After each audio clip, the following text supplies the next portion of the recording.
Assalamualaikum warahmatullahi wabarakatuh. Dan salam sejahtera, salam Malaysia Madani.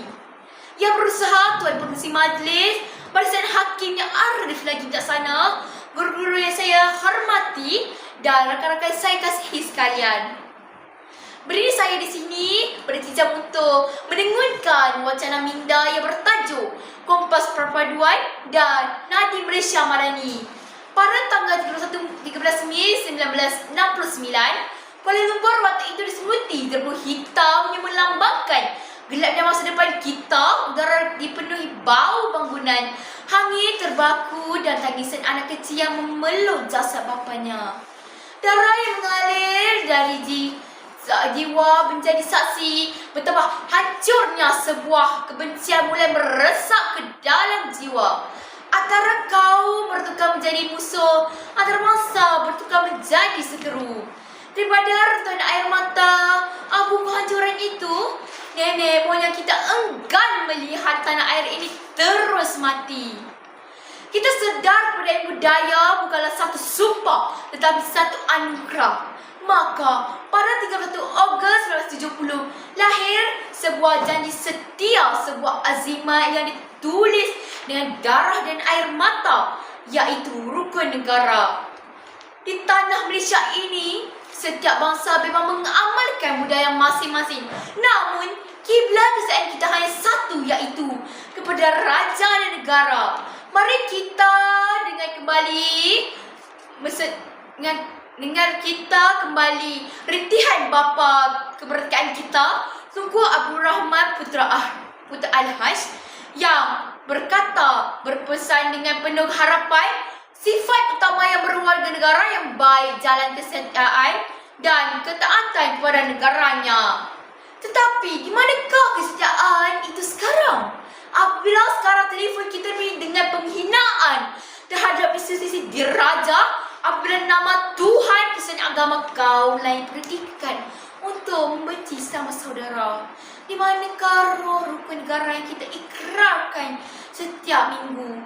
Adakah kita sedang meludahkan ke atas kubur pejuang tanah air yang telah menyatukan bangsa kita dulu?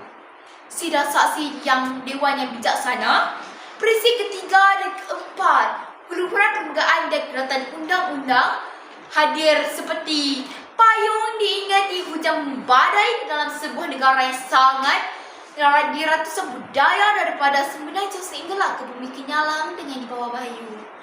Perlembagaan ialah benteng yang menjamin hak setiap bangsa yang memastikan bahasa Melayu dijunjang sebagai bahasa kebangsaan tanpa seseka memadamkan keimanan bahasa ibunda kaum-kaum yang lain.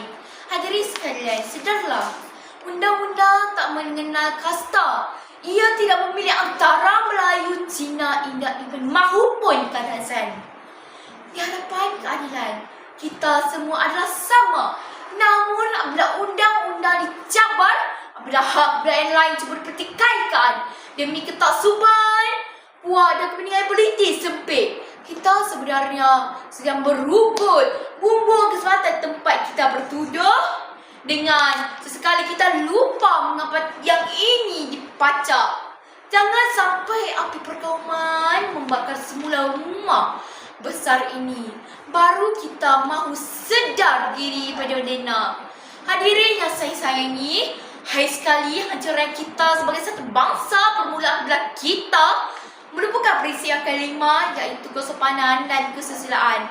Inilah pakaian rohani kita sejak zaman berzaman. Dunia sujud hormat pada Malaysia bukan kerana tingginya paling cakar langit kita, tetapi kerana keunikan badi bangsa kita. Lihatlah bagaimana indahnya budaya kita berbaju hurung, josa bersari, hidup saling menghormati dan bertukar senyuman.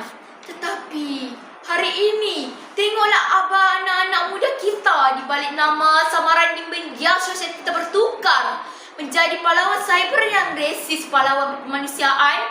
Ada resah kaum lain dihina.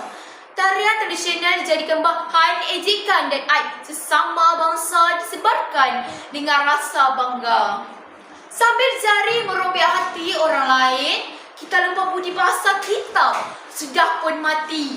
Ke mana perginya jiwa bangsa Malaysia yang terkenal dengan sifat lemah lembut dan bertoleransi, warga dewan penuh visi, mengekalkan kedamaian bumi.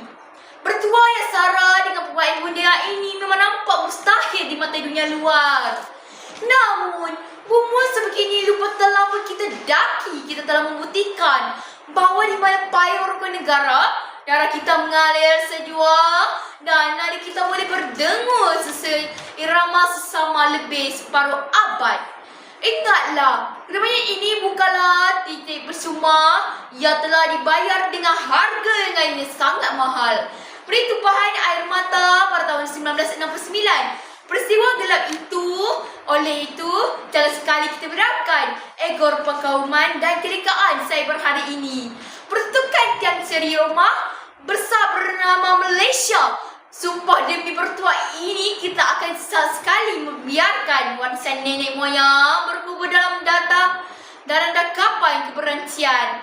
Gegabah lima perisai rukun negara ini dengan seluruh roh, jasa dan titisan darah kita. Kerana jika tiang ini runtuh, maka hancurlah sebuah empayar dan berkuburlah sebuah bangsa merdeka, iaitu Malaysia. Satu hati, satu jiwa. Malaysia selamanya. Sekian, terima kasih.